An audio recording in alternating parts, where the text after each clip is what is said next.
La Corée du Sud mène actuellement un projet visant à récupérer son premier satellite KT-SAT-1 nommé Ulibyol 1 après son lancement il y a 30 ans.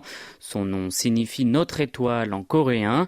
Le premier engin lancé dans l'espace en 1992 par Séoul était un simple satellite de 48 kg et de 67 cm.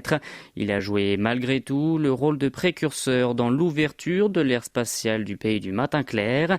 Après avoir rempli ses missions, il a perdu le contact avec la Terre en 2004 et gravite toujours quelque part autour de celle-ci.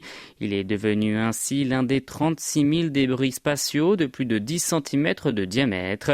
Kang Kyung-in, chercheur principal au Centre de recherche technologique du satellite, le SATREC, rattaché au KAIST, a expliqué que cet objet tournait sans cesse à 1300 km d'altitude autour de notre planète.